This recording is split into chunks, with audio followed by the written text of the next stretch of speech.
Hey, what's up guys, aarava here, and welcome back to another episode of my F1 23 My Team Career Mode. This is episode number 44 today for this Spanish Grand Prix in Season 3. If you guys did miss the previous one at the Singapore Grand Prix, the brand new layout at Singapore for the very first time in this My Team series, then be sure to go check that one out before you see this one. I know it's been, I think like 6 days since that last episode. Apologies, there's been such a gap since the last episode. If you follow me on socials, you know in the last week I was actually away on holiday the entire time, then came back, had some plans on the weekend, had a quadrant shoot on Monday, so I just haven't been able to record this next episode until today. But we're finally back, and from now until the end of the year, I don't think I have any major plans or going away or anything like that, so hopefully we'll be able to get back into a bit of a consistent run with My Team episodes and continuing this interesting Season 3 where we're trying to juggle improving this car. And after last episode, we're going to need some big improvements potentially, whilst also focusing on building our engine for the following season. As you can see right now, we've got 5,000 R&D points put towards that new engine build, 40 million paid into making that engine. We have 10 million left, and we have about 7,000 R&D to maybe put in to max out the performance of our own engine that we can build for next season. But my head is turning to, well, first of all, kind of still coming to terms with what happened at the Singapore GP. It was a very difficult nighttime race for us around there. Pierre Gasly was the star of the team, managing to get on the podium, and we were stuck really struggling. I mean, we actually did really well, all things considered, to come back through for a P7, all thanks to really a late red flag and, just some aggressive driving and kind of, defending as much as we can. The car was awful. In the corners, it was awful. On the straights, it was awful. And really a big head scratcher of what went on there. And meanwhile, Red Bull with a massive resurgence, back-to-back wins, of course, from down under in Melbourne to Singapore. Lando Norris winning Albert Park, and then Max Verstappen getting a race win after some time in this series. Of course, last season, Lando was the one in the title fight for Red Bull versus ourselves, and Max had a real stinker of a season. But this year, he's looked a lot better. He's got a bit unlucky, of course, at Sao Paulo where he DNF'd, but a podium in Australia, a first place in Singapore, and maybe some momentum. And, good news for the rest of us, McLaren don't look bulletproof because Piastri only came P5, and of course Bottas had a second back-to-back no points finish with that engine failure of his. So McLaren aren't completely perfect. They can be beaten. They're still going to be rapid though, don't get me wrong, going into this Spanish Grand Prix, but it does give all of us a bit more hope, I guess, of maybe being able to turn the tide on what has been all McLaren so far this season mostly, and especially Red Bull. They look like the closest to maybe being able to, actually take a fight to them this season. Of course, I hope we can, but it's going to take some time. It's going to take some upgrades, and at the same time, I want to focus on putting some more R&D towards that new engine build, because we haven't done so for, I think, at least the last episode we missed out. I think we did some in round 3, but I want to put some more away towards the new engine. So we've only got just over 2,000 R&D points, so we don't have too much to actually invest in. So we're just going to put a conservative 1,000 R&D points towards the research of our engine for 2026. That'll take our total up to 6,000. And if you look at the engine progress and how much things cost, that will actually now completely afford us the low tier for the engine block, fuel systems, and ERS. So now we just need a further, basically the same amount doubled, another 6,000 to get up to high. Now that may not sound like a lot, but in the context of this season, wanting to improve the car quite a fair bit, because I don't want a repeat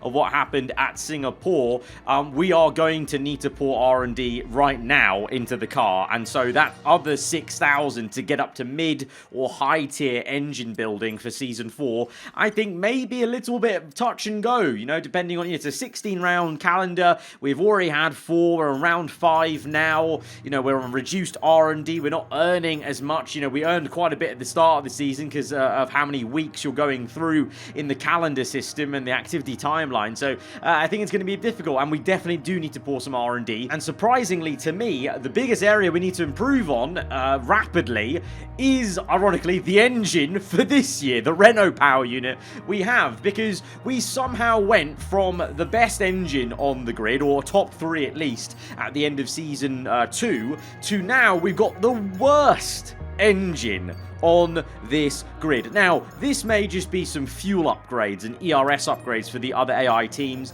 but I'm looking at that ultimate engine power upgrade. That's got to be the next upgrade we've got to get, and that costs over 2,000 R&D, so that's a hefty amount that we can't put towards our own engine. So this is a very weird dynamic, and one I didn't see coming, but we're now balancing quite literally the engine that we're buying from Renault this year, looking to improve that with our own R&D, or do we try and improve the engine we're building ourselves for next season? You know, which one do we want to go for? Or is there some way we can balance the two? But yeah, I imagined it may have been more of a sacrifice for aero and chassis, but literally it's going to be engine versus engine in terms of which one do we want to pay attention for. You know, which one are we going to, you know, accept we might have a GP2 engine? I mean, right now we do have a GP2 engine in the back of this car, and no wonder I was so slow at Singapore maybe with the higher wings. But then at the same time, Gasly got a podium, so technically the engine power really didn't matter because Gasly was able to perform. So really it was just me as an individual not performing at Singapore still, which is why I don't think the engine being the worst on the grid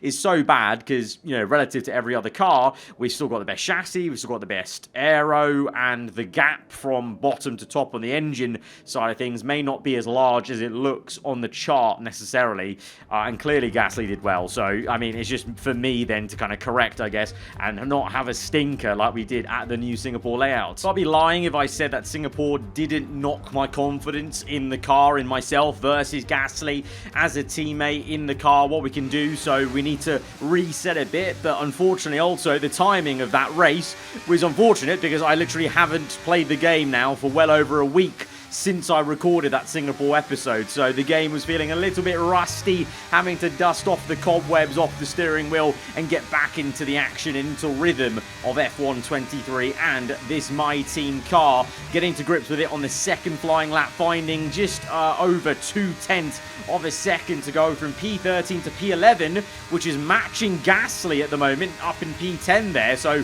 is that where the car is then? So maybe Gasly really did pull something out the bag at Singapore, I don't know. We're on our third flying lap now in the dying stages of qualifying. Gasly has gone quicker. I'm down in P19. This is our third flying lap. Gasly has already done his third flying lap, but into Sector 2, Valtteri Bottas is going to block us, and block us horribly. What was that, mate? I pull alongside him. I channel my inner Sebastian Vettel from Baku 2017 as we give him a little love tap of frustration there. And we have enough time, though, to go for a fourth flying lap and try and improve. But I can't lie, I was ruffled. My feathers were ruffled after being blocked there. And the pressure is high. We're down in P21. We've gone purple first sector, green the second, just under 0.4 gained. But that is not going to be enough to get us out of Q1. It is the worst possible scenario. Off the back of Singapore, we've been knocked down Q1.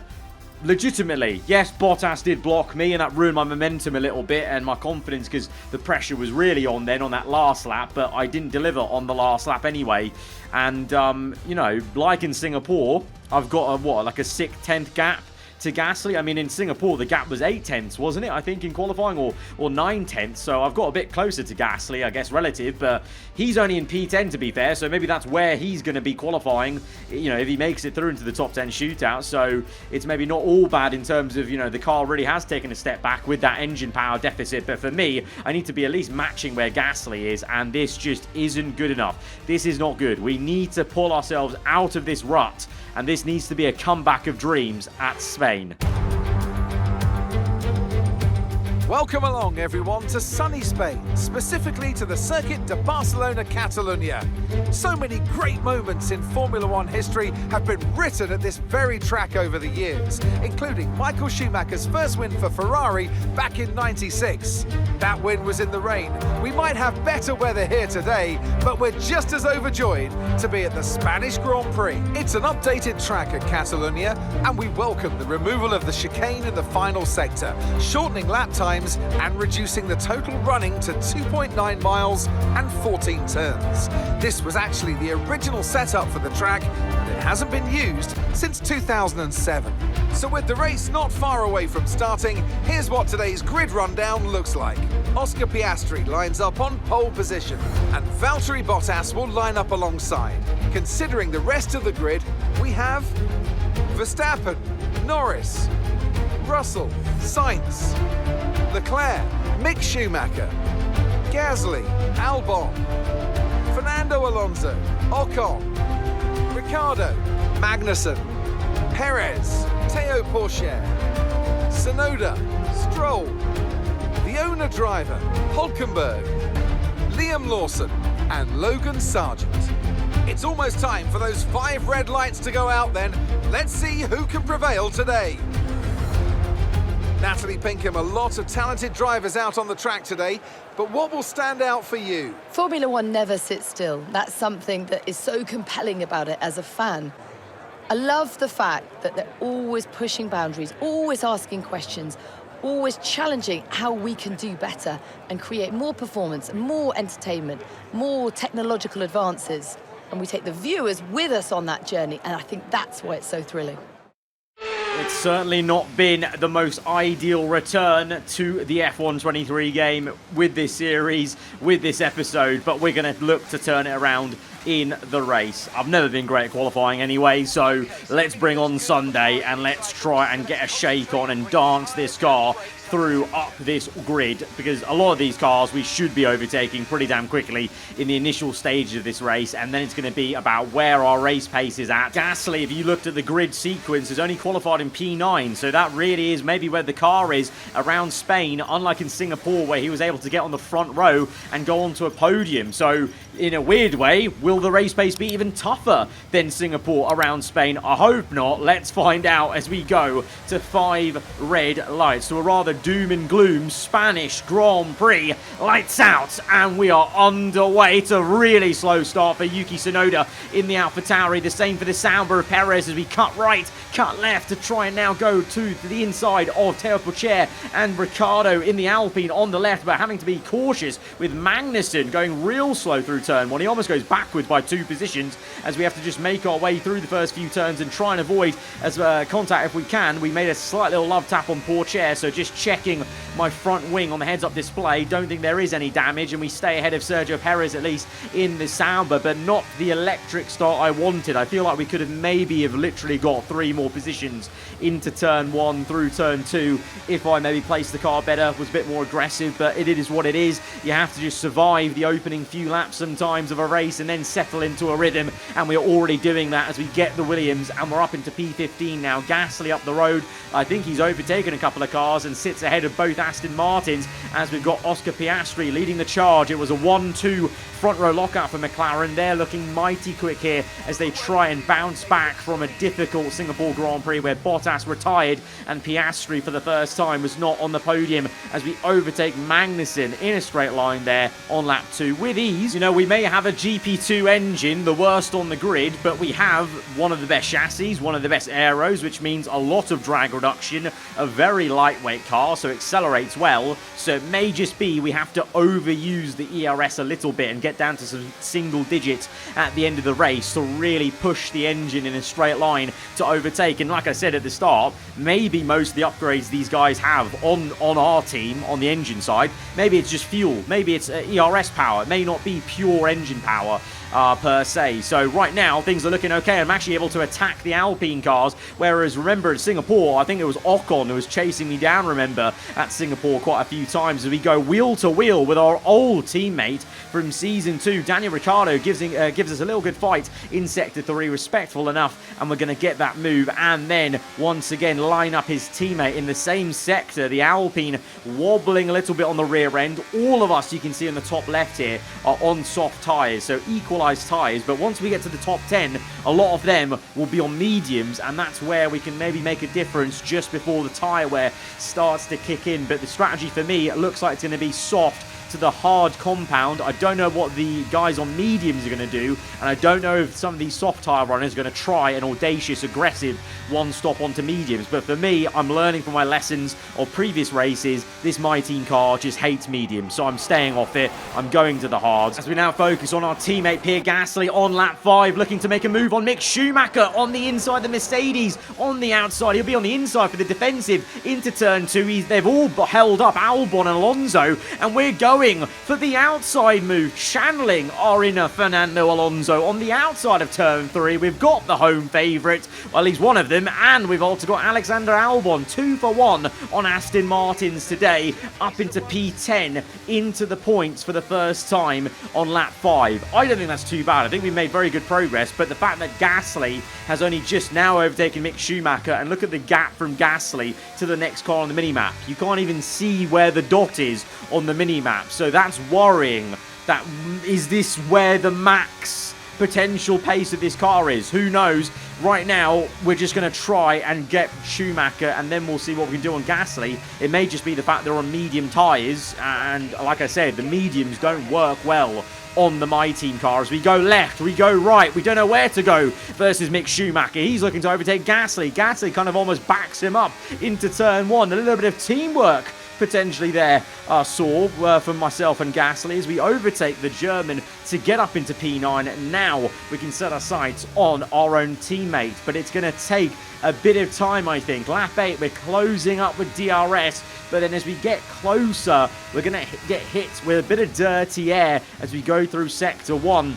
And I can already feel a little bit, maybe the tyre wear is also creeping in. So we're going to have to measure this and try and get used to driving behind him in the dirty air and try and suss out where we can make the move. That's going to happen maybe onto lap 11. So 3 laps after I actually got that clean air to close up to Gasly with DRS. Only now am I feeling like we can actually make a move. We're close enough in Sector 3. You know, on lap 8 and 9, we were losing a bit of time. I have to kind of refine some rhythm up behind Pierre Gasly. And now we've got it. We've got the momentum. No battery needed, just DRS to get past our teammate up into P8. Gasly gives us a little bit of a fight on the exit on the outside, but we look behind. We're up into P8, but the gap is 3.5 to the next car. Leclerc in the Ferrari, then Sainz in P6. So that's going to be difficult to close down on this stint. Might have to be a case of later in the race seeing what we can do on the hards. Oh my God. We nearly stuffed that car in the grass. That was unbelievably close. Massive amount of opposite lock. Gasly nips at our heels, and we live to fight for another day. But I think you can say the soft tyres are starting to wear out a little bit for sure. As we now focus for the battle for the lead. McLaren 1-2. Bottas behind Piastri, but the Flying Finn is looking to change that. Bottas coming through on the outside of turn 2 to the inside of turn 3. What a move that has been for Valtteri Bottas. Committed on the outside line. It's not easy to pull off, but he's done it, and he now leads the Spanish GP as Gasly now is going to go for the lunge into Sector 2. Gasly gets his nose in. We go wide. We're now side by side with the Frenchman. He's on the outside. He's ahead of us, actually, as we get towards the apex. It's oh so close on the exit, trying to get the traction whilst also not making any contact with our teammate, and we are going to try and just get ahead and stay in P8, but for how long? Because like I said, these tyres now, they're a bit second-hand. At this point, maybe the mediums are the better race tyre at this point in the race, and Gasly flies by us. We don't put up much of a fight, to be honest, because I'm going to pit in at the end of this lap. The softs are definitely past their best. Even though the mediums are so horrible on our car, Gasly's now quicker than me, so we're going to bail out and go onto the hard tyres, and this is where we can maybe make a difference in terms of an undercut to re-overtake Gasly, but To be honest, depending on how long the Ferraris want to go on the mediums, I genuinely think we're that quick on the hards. This car this year is just so much better on the hards. It's really, really weird to say that, because it's never been the case on previous F1 games, but you guys well know so far from this series how well we've gone on hard. So I genuinely think we can maybe try and make an undercut and close up to the Ferraris maybe. They were about 4 or 5 seconds down the road. If we bang in some laps right now and they go long enough and start facing some tyre wear of their own, I think we could try and do it. But at the moment, they continue on. Lap 15, Verstappen, P5, behind Lando Norris, the man who has been the senior man in the team in Season 2. But Season 3, things are starting to turn around for the Dutchman, and Verstappen is trying to establish himself once again as the #1 in Red Bull Racing. He gets up into P4 off the back of the win at Singapore and leads the Red Bulls in 4th place. Russell in no man's land in P3, and look at that, Bottas and Piastri, they've swapped back together. Piastri's re-overtaken Bottas. We just missed that overtake. It was actually happening as Verstappen overtook Norris, but great to see the two McLarens, even though they're dominating, at least we're getting a bit of a fight between the two McLarens for 1 and 2, but they are very much in a class of their own, it would seem, here around Catalonia. And on lap 17 now, we're going past Albon. We've already got Alonso with the undercut, and look at where Leclerc is coming out the pits about 4 laps after we came in, and we have reduced that gap to just about a second to Leclerc. We're within DRS of the Ferrari. We can actually fight for more than maybe just P9 where we were with Pierre Gasly. As we look to the right hand side, there's Gasly. He's miles away. Sainz is behind us. Sainz is a shocker. We go for the move on Leclerc. It's a late one. It was a bit over ambitious with Leclerc there. I was just a bit excited to overtake Leclerc and get both Ferraris straight away, but we're there. We're with Leclerc. We're under half a second now to him. We just need to be patient and we'll get in with DRS. But the fact we've completely undercut Sainz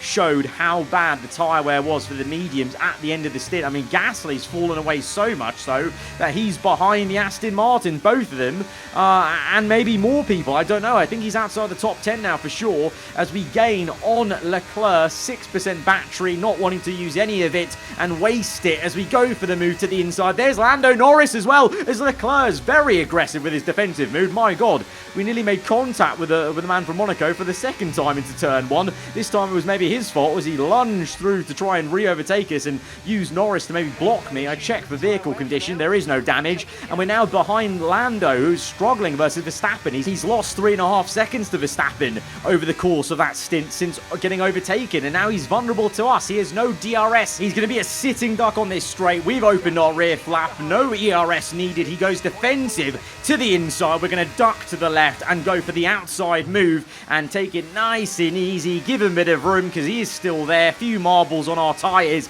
so we need to watch out for that. But we're up into P5. And this, I would take P5, but it may not be over. We have to go very defensive to the inside. Lando back around the outside into Sector 2. We're on the inside, though, so we've got the better run. And we're looking in our mirrors, just focusing on where he is. And now it's going to be a defensive job and a half, because now we're the ones being a sitting duck. We've got no DRS, no car ahead of us to help us, and Lando is flying with DRS. It's feeling like Singapore all over again. These cars are so quick in a straight line, but we've got a bit of a better run out that final corner. And what I'm doing is I'm saving over 20% ERS on purpose over the course of the lap to use it into turn 1 to give us half a chance to fight this. But on lap 22, he's fully past us now. We're going to have to try and outbrake him on the outside of turn 1. He will give us the room into turn 2, thankfully, there. And we are going to just about get through back into P5 narrowly. We really had to straddle the curb on turn 2, and we have to go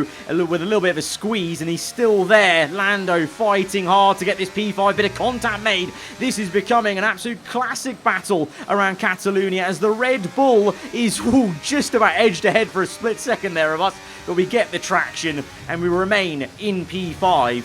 But I feel like at some point he's going to catch us out as we use ERS again, deploying. We're moving around, trying to break the toe, but I don't want to overuse ERS when we get down to single digits. And Lando is going to charge through on the inside, and this time he's going to go for the aggressive elbow out and make contact with our front right tyre. pushes us nearly off circuit. We keep it on the black stuff, but we've now lost the position to Carlos Sainz. We're looking for the move on the inside of the Spaniard, but I can't make a lunge there. That would have been way too dangerous. We've got no damage, thankfully, but we have lost momentum, and we may have lost the back of that Red Bull. I think we can re-overtake Sainz, but I think Norris may have just played his aggressive card at the right time, and maybe he can break DRS and just walk away from us. Meanwhile, Verstappen is now chasing down George Russell for that last podium spot, and in the lead, Bottas, once again, like in stint 1, is looking to take the race lead away from Oscar Piastri. He's done it again, and now with only 6 laps to go, can Bottas finally this time actually keep the lead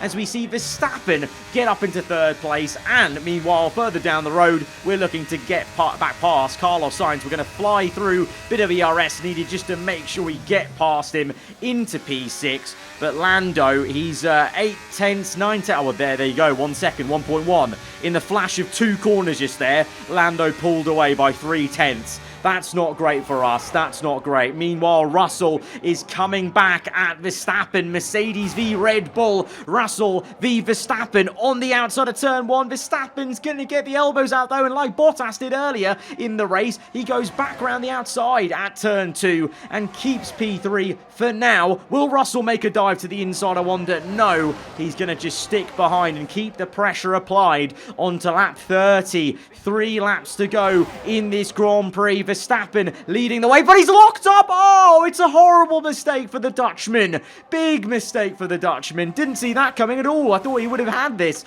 with the confidence he had in this race, overtaking Lando, the win in Singapore. But no, he's made a mistake, and Russell is up into 3rd place. Meanwhile, for us, on lap 30 ourselves, we are looking to stay with Lando Norris, even though I felt a bit dejected 2-3 laps ago about him pulling away and breaking DRS. I've kept at it. I've just kept my head down, and this is the biggest proof ever that in Formula 1, on the F1 game and in real life, you can just never give up, never say never. You just got to keep on going, and you never know if the pace will come back to you. And all of a sudden, on lap 31, we've not got DRS yet, but we are within 1 second. I think the Red Bull is facing some more tyre wear than we are on the hard, and in the last 2 laps, there may be half a chance to retake that P5 from the Red Bull. Meanwhile, whilst we were closing up to Lando on that same lap, lap 31, Piastri, as we watch the onboard here, flying by Bottas with DRS to retake the lead. This McLaren fight is going to go down to the wire, onto the last lap of the Grand Prix now, on board with Bottas. He's got DRS, he's moving to the left to overtake Piastri for the race win here on the last lap, but Oscar is going to come back at him, and he's going to keep it round the outside, foot planted to the floor, and he's done it. Piastri retakes the lead through the first 2 corners of the last lap of the Grand Prix as we now close up, fake to the right, go to the left, and we are going to re-overtake Lando quite a few laps later to retake the P5. We never gave up. We kept our head down, and the Red Bull started to face some tyre wear as we watch Fernando Alonso falling away in this race, overtaken by Leclerc. Gasly, you see there, is in P10, so he really just ruined his own race going so long on the mediums, and he should have kind of followed me and gone earlier on the hards. Meanwhile, Russell's done well to get ahead of Verstappen, put him under pressure, and he's reaped the rewards. And meanwhile, it's a McLaren 1-2, absolute domination here in Spain, 10 seconds ahead of the next team. But Oscar Piastri and Bottas have given us a great fight, but Piastri ultimately comes out on top to take his 2nd ever race win in Formula 1, and it was a real sweet one. On the last lap, he's done it. He's defended Bottas and takes home the 1-2 for McLaren. For us, a little bit of a wobbly moment in Sector 3, but we are going to hold through for P5. What a recovery. This was the absolute comeback drive we needed to push away Singapore, push away that qualifying worry, and get back into a rhythm. Now we just need to improve this car to go further than P5 in the next couple of races. Another Spanish Grand Prix is over, and what a special race it was. Natalie Pinkham, how do you think they were able to set themselves apart today? Well, they are very much at one with the car, which is a cliche, but it's true. It's not an easy process, and that work is very much paying off. Our winning drivers are on their way to the podium right now. It's been a fantastic race for McLaren, that's for sure. And no doubt, they'll be celebrating tonight. It's another McLaren 1-2 for this season. Of course, a wobbly time at Singapore.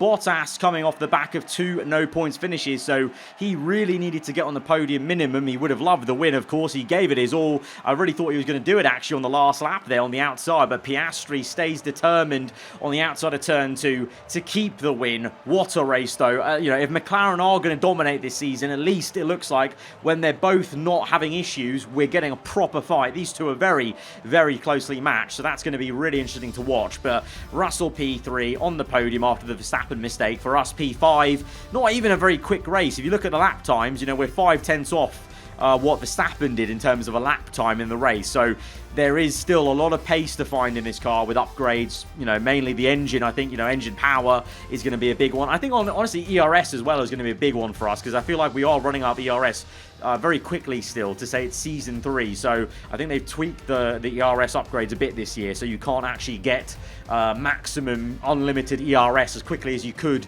in previous F1 games with a maxed out engine nearly. So I think going into those upgrades is going to be big for us. It's going to take a little bit of time, of course, with being ultimate upgrades or major upgrades. It's going to take a few episodes, but we'll get there, hopefully. But a race like this was what we needed, just to show we can fight through, we can be clever with the strategy, the tyre wear, choosing the right tyre compound for our car. And we're still sitting P3 in the championship. 73 points off McLaren, though. It's a mountain to climb. I'm not even thinking about the Drivers' Championship at this moment in time. We first and foremost just need to get the car into a place where we can fight for podiums once again. But that has been a really great return to the series at Spain. Guys, if you have enjoyed it, hit the like button. Let me know what you thought in the comments below. If you're around here, then do get subscribed for weekly Formula 1 content. I'll see you guys next time. Goodbye.